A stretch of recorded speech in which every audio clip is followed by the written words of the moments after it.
Vladislav, first of all, thank you very much for this interview. I really appreciate that I can talk with someone from Russian Federation and to get some bigger or wider image of what is happening there. So I would like to give our viewers a little bit a bigger explanation about what is happening there. Thank you very much for this interview, and I would really like to start with one, may I call it a personal question. So what was your personal reason to leave Russian Federation? Yes, thank you for having me, and congratulations with the launching of this channel. And thank you as well for providing the word for those who left Russia or who work for the civil society in Russia. When it comes to my personal story, I would say that initially I didn't plan to leave Russia completely, but I had a few events in Europe that were planned a bit before the war has started, and I left Russia due to this reason. So I attended these events, and then I came back to Turkey because Turkey now serves as the hub for those who are traveling from Russia or to Russia. And observing the situation in a big scale, I could understand that something is going to happen. And as I see on my understanding now, I understand that I was right, not coming back, because in Russia a huge pressure on the civil society has started, as well as Putin announced the mobilization on the autumn. So just to remain safe and being able to serve to the civil society and travel freely, I decided not to come back. But for civil society and for the media, the situation is getting hard or tough long ago, before this war started. In 2012, there was one law that was pretty hard for the civil society and media, and that is the law for foreign agents. So can you tell us something more about what this really means for the civil society and the media? Were the media forced to leave because of this law, or there are more laws upcoming after this law for foreign agents? Yes, I will try to do my best to explain you better what does it mean to be a foreign agent, and who the Russian government thinks the foreign agents are. So yes, as you said, the big story started in 2012, when the Putin came to his third term as the president of Russia, and starting from this time, they began to oppress the internet, because internet always remains the main communication tools, not only for free media, but also for activists. So yes, they announced this foreign agents law. And from the very beginning, they called foreign agents those individuals or organizations who received any kind of financial support from abroad.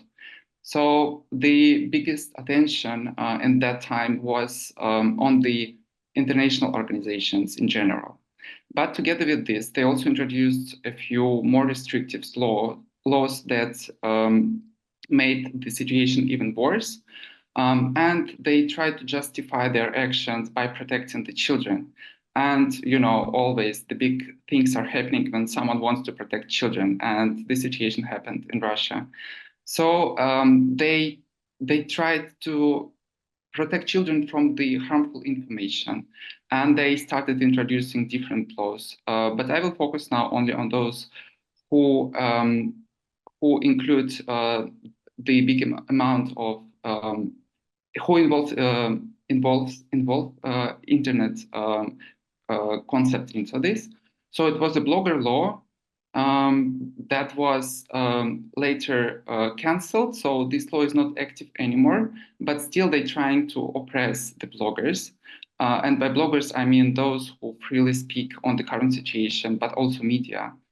And after they announced the foreign agents law, they also wrote an a law on the undesirable organizations, which is growing day by day. The number of these organizations is growing. And as well, in 2019, they announced the Russian Sovereign Internet Law, or Russian RUNET law, or Cheburashka Internet. So Cheburnet, as we call it, which means that the users in Russia, they will not be able to access the international information. So I don't know if I should go more technical in this regard, but speaking more, just giving the whole picture in a nutshell, this law will block the ability to enter the international information outside of the Russian borders, and Russian citizens will be able to join only those websites which end on the .ru or .rf domain names. What does this mean? It means that the whole internet is blocked in Russia. People now living in Russia, they can't access any other international news services? No, the internet is not blocked in general yet, but they're working in this direction. And it is technical work. So they have the law of Yarovaya, for example, which makes service providers responsible for the traffic flow. And this law enforces them to keep all the traffic that was sent for 3 years or 5 years, depending on the kind of information. But also they obliges these internet providers to implement the deep packet inspection software on their infrastructure, as well as the SORM software, which will track how information is coming and going from specific IP address. So no, internet is not blocked, but they're working hard in this direction. And they also have a blacklist of the websites. So different parties, they can simply block access to specific domain name, such as BBC, for example, or Deutsche Welle, or whatever website it is. And now we have more than 1 million blocked websites in Russia. This is interesting because Russian people are very creative and they know how to avoid this blockage. And the amount of VPN services that were downloaded on the mobile phones or other devices is raised enormously during the last 2 or 3 years. So people can get access to the internet services they want to get access to. And together with this, you probably know that Meta was recognized in Russia as an extremist organization, and the news came just now that the press person, someone who is responsible for international communications in Meta, was recognized as an extremist. So they also blocked Instagram, Facebook, LinkedIn, Twitter. So almost all international global networks are blocked in Russia, but people have access to them. And as I know, on the 1st of February, the law on popularization of the services will be enforced. So from the 1st of March, it will be not allowed to promote the usage of VPN services or to advertise them in any way. But they cannot block the access to VPN, right? They don't have that kind of power, let's say. They are trying to, because when you use VPN, it is not just an application on your mobile phone. So VPN always addresses to the specific source of the internet. And if Roskomnadzor, the Russian monitoring system, official monitoring system, if they understand what website VPN service addresses to, they can block this address, and by this VPN will not work. So they are also working on blockage of the VPN services. And how big are the sentences for breaking of this law, as well as the law for foreign agent? For how many years in prison is threatening to Russian people, and what exactly qualifies as foreign agent? Yes. So let me start from the last. No, let me start from the description of the sentences people may get for any kind of activities on the internet. Because before the war started, the uh, the legislation was quite soft. Yes, it was restrictive and hard, but not as awful as it is right now. Because after the war started, a few new laws came into force. For example, the law on the fakes about the army forces or armed forces, or the law on the discrediting Russian authorities, and people who publish anything on the internet about the real casualties of Russian army in this war, or if they talk anything about Bucha case or about the actual activities of Russian army in Ukraine, they can be sentenced up to, I don't know, 12 years. Like the sentences are incredible, enormous. And not only this, but also it depends how the government will look at you, because they can think that you're just spreading the misinformation or disinformation, but at the same time they can say that you are like betraying your country and your treasure of the country, and it is to up to 25 years of imprisonment. And Ivan Gershkovich, the American journalist, is now sentenced I think for 20 years of imprisonment in Russia, and many other people are also going through this. Right now, we have monitoring group, namely Over the Info, and they collect all the information they can find on the open sources, and they say that more than 800 criminal cases were started since the war, were opened since the war started, and 250 people were already charged for the imprisonment. But also, we still have some activists who go on the streets with the posters, or they just gather together outside, and they try to, make the problems visible. And if they go on the street, they will be detained by police for 100%. Such cases cannot remain unseen by the special services. And so far, we have almost 20,000 people that were detained during the last 2 years. Yes, and when we talk about the foreign agent, to become a foreign agent, you don't need to do anything, to be honest, right now, because from the very beginning, um, they would nominate someone as a foreign agent, as I said, for the financial support from abroad. But now they say, if you're influenced by Western ideas, you can also be nominated, labeled as a foreign agent.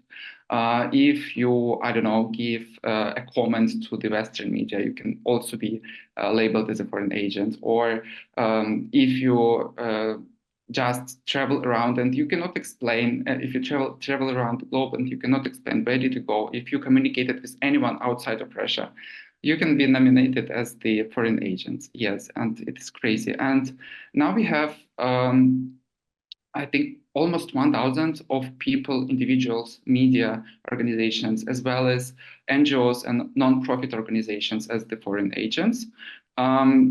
Yes, sometimes it is possible to quit this list, but you can quit this by the liquidation of your organization, and I think it is the only possible way to being excluded from this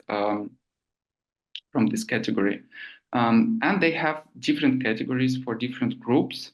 Namely, we have NGOs, media, individual media, which is crazy, and unregistered public association. But from 2022, they started to put some of them into one unified register, just foreign agent. And I think that they make the system crazy, because no one really understands what differentiate one unity from the other. So I think they decided that they will just combine all of them all together. And when you recognized as a foreign agent, every time you go on the television or you give a comment to the media, they have to use a banner, a huge banner. If it is like YouTube production, it should be written on the full screen that this comment is produced or delivered by the foreign agent, name, surname. If it is on the radio, for example, it should be said by voice. It should be pronounced, and it should be very visible. It should be loud, and it should take like according to the law, it should be not less than 15 seconds of this warning. Vlad, speaking of media, the whole world knows the case with Dmitry Muratov, the Nobel Prize winner who later donated, sold the award and donated to Ukraine. He's from the editor-in-chief from Novaya Gazeta. It's the newspaper you worked for. And another world-known example is Meduza, that they are operating from Latvia as a whole team. And one thing that is noticeable when you go on their web page is they announce that if somebody from Russia wants to make donations, it will be charged and prosecuted. So how many media left or left the country or closed working completely since the beginning of the war? I would say that all the independent media offices are now located outside of Russia, but they still have journalists in Russia who work for them. This is for sure, and they also have like sources of information in Russia as well, because some of them they save their connections with officials as well, but because someone is nominated as the foreign agent, it is really hard to receive the information from anyone, because being connected with foreign agent is a huge risk, because you yourself can be recognized as a foreign agent simply by doing this. And these are not only foreign agents, but also undesirable organizations exist in Russia. And this is even more harsh label, because if you are an undesirable organization, it means that any connection with you will lead to the prosecution, will lead to the punishment, and it will not be just a fine or financial penalty. It will be a criminal case against you. And all media that you mentioned, they already they were recognized as the undesirable organizations, because with Novaya Gazeta it is a bit hard, because we have Novaya Gazeta in Russia, but we also have editorial in Latvia, I think, as well, and they labeled as Novaya Gazeta Europe. And yes, a lot of journalists who worked for Novaya Gazeta now they work for Novaya Gazeta Europe, and Novaya Gazeta Europe was recognized as undesirable organizations. So yeah, they cannot receive any donations from Russian citizens, from Russian cards, because of course all banking system is transparent for Russian officials, and they know where you send your money. It is so easy for them to trace did you send anything or not, and people do not even think about communicating with them. And sometimes the editors, they don't want to get any information from Russian citizens, because they know that they will put them under the risk. Vlad, you mentioned the mobilization. We know there are many people who don't want to fight, don't want to go to Ukraine, and there is an organization helping this kind of people who don't want to be mobilized. And as well, you mentioned that Russian people are very creative. So when it comes to mobilization and handling all of these laws you mentioned, what other thing Russian civilians have to do to avoid being mobilized or imprisoned or maybe threatened in any way?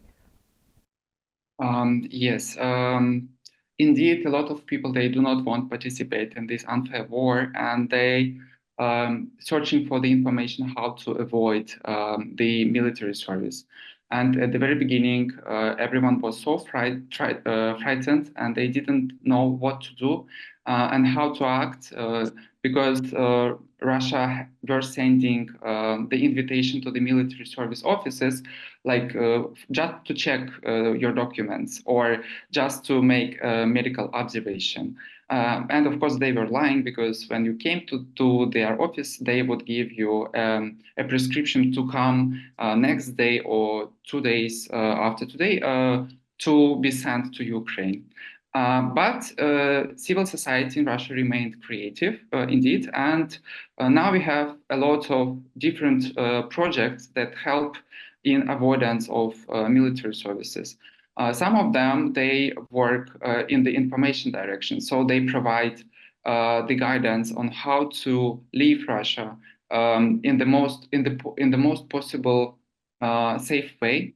Uh, and at the same time, we have this anti-war movement, and they help those who are mobilized or just conscripts to find the way to leave Russia or to protect their rights if they remain in Russia.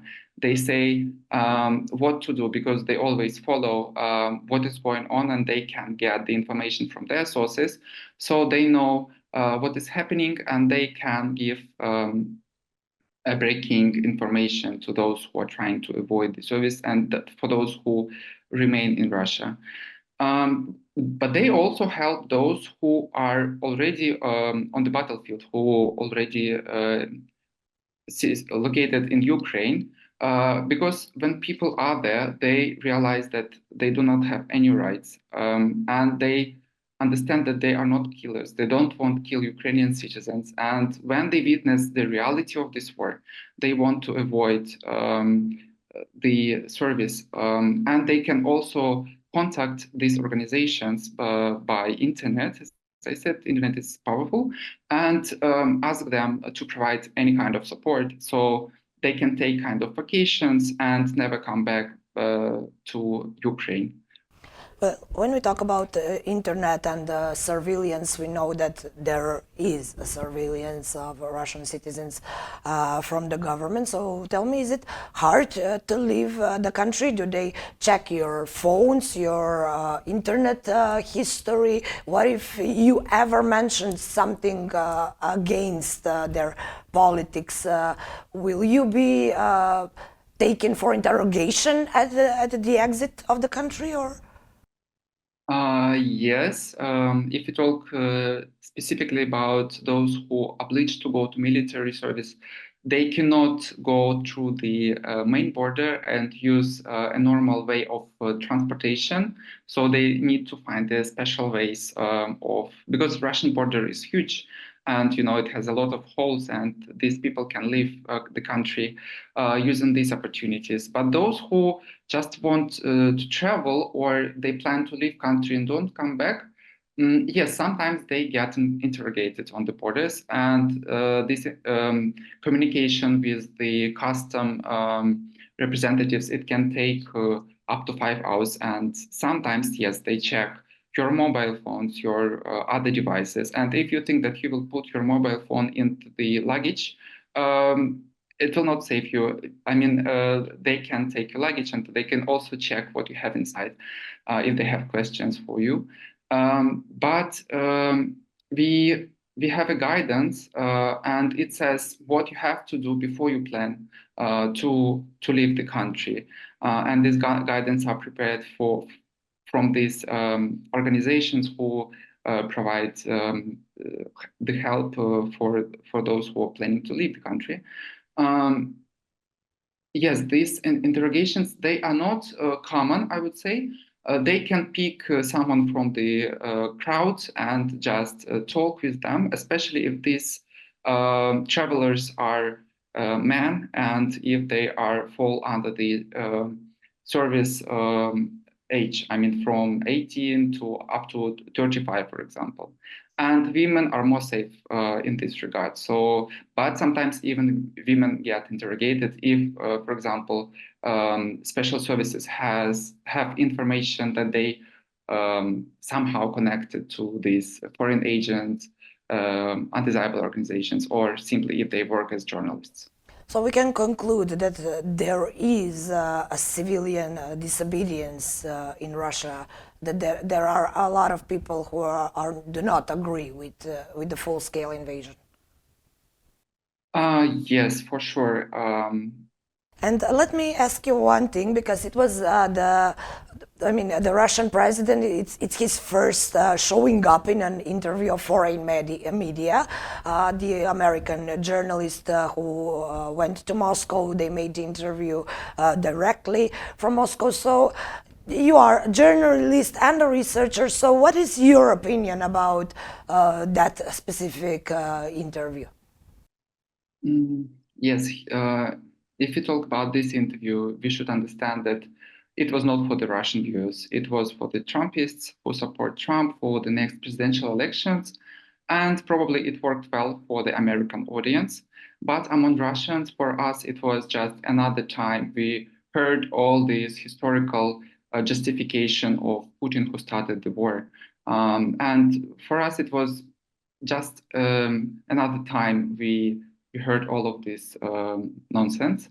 And a lot of us, we just mocking around this interview. I don't think if Tucker Carlson played a good role for Putin, because I think now they understand that they made a mistake by doing this interview, because even in European environment or American citizens, it is more obvious now that Putin started this war because of his personal reasons, somehow linked to his psychological state, I would say. And we had another interview which is more interesting in this regard, made by the BBC, this hard talk with Russian representatives in the UN, Nebenza. And the way he asks the question to Nebenza and the way Nebenza answers his questions is more interesting, and it requires more attention, I think. So if you have time, I would So recommend this. what was the most interesting part? I mean, give us just the reason why you say this. Because it was hard for Nebenza, obviously, and he was searching for explanations. He was always trying to justify this war. He couldn't answer any question directly. He was lost. He was confident but lost, because the pressure that is now put on the Russian officials is enormous, and they simply don't know how to protect themselves from the Western media. And again, I think this is a good thing, because still international media have access to the officials of Russia, so they can interrogate with them. They can discuss hard things for Russian officials, and I think that the more they say, the more they get themselves into the trouble. And in this regard, it is good, I think. And Vlad, one last question. We're at the end of the interview. There are upcoming presidential elections in Russian Federation. For now, there are 4 candidates, and none of them is against the war in Ukraine. So the last anti-war candidate, Boris Nadezhdin, was denied to take part in the election. So what do you expect? What's your forecast about these elections? Yes, in Russia, we do not call it as an election. We call it as a voting process, because it is obvious that Putin will be elected for this presidential campaign, and there will be no there is no mystery about this. Like, everybody understands this, because now they have this distance electronic voting, and it is untransparent for independent monitoring organizations, and we don't know people who will vote using this, and more people are using this, and we never know if you vote, for example, for not for Putin but for other candidate, we don't know what will happen with our ballot. And talking about the Boris Nadezhdin, yes, it was interesting race for him. Now he was rejected from any further participation into this process. But I think it was really useful for civil society, because we really proved that in Russia there are a lot of brave people who are ready to stay in the long lines for just giving the signature to have this Boris Nadezhdin into their ballot. And it is Russia is a cold country, and now it is winter, so they were staying for 2-3 hours into these lines just to put their signatures for the Boris Nadezhdin in the ballot. And yes, it is like reincarnation for Russian civil society, because now we are not alone with our problems. We know that we are not alone, and we know that among us there are a lot of people who also share our values, and that they want Russia to be a democratic country, safe country, and peaceful country. And you said that there are no candidates who are anti-war. Yes, probably in their public speeches they provide these signals to the authorities, because otherwise they will be also rejected from the participation in the elections. So you're saying that there are candidates that are anti-war? I wouldn't say this, but among them there is one which is relatively young, and obviously he doesn't want to be in such situation, but he has to. And I think that his name is Davankov, and he represents a new People Party in Russian parliament. I think after this case with Davankov, he will be the next victim of Russian civil society. I mean, he will be pressed to represent them during these elections, because the rest two are just Slutsky and Kharitonov. They are not known, or even if they are known for Russian audience, they are known for very bad things. I mean, this Slutsky, he was sexually abused a few Russian journalists, and he is known only for this case. So yes, this is all we know about him. But I don't think that everything will stop with these elections. Of course, Putin will be re-elected, but Yevgeny Prigozhin with his march on Moscow proved that we still have opportunities to finish with his power. And I think the rise of civil society in Russia will also be able to prove that nothing has ended, even if Putin won these elections. Vlad, thank you very much for this interview. This war brings nothing good for nobody. It is a lose-lose-lose situation if we see how the people in Russian Federation are doing, how the people in Ukraine are doing, and what's the effect of the rest of the world. So this war is not good for any of us. And thank you very much for joining me today, and for saying some things that Balkan people should understand more when they talk about Russia. Thank you very much again for this interview. Thank you so much.